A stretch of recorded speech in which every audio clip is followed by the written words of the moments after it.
চোখে হঠাৎ করে কাল বৈশাখী, চৈত্রের শেষ বেলা পাতা ওড়ে নাকি। গত বছরের মায়া ভেঙে যাবে বলে রাজপথ ভেসে গেছে অচেনা কাজলে। তুমিও অঝরে তাকে শুধু ভালোবেসো।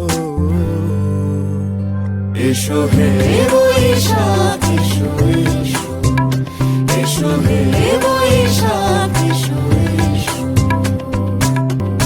তাপস নিঃশ্বাস বায়ে, মুমুর সুরে দাও উড়ায়ে। বৎসরের আবর্জনা দূর হয়ে যাক যাক যাক। এসো এসো, এসো হে বৈশাখ এসো এসো, এসো হে বৈশাখ।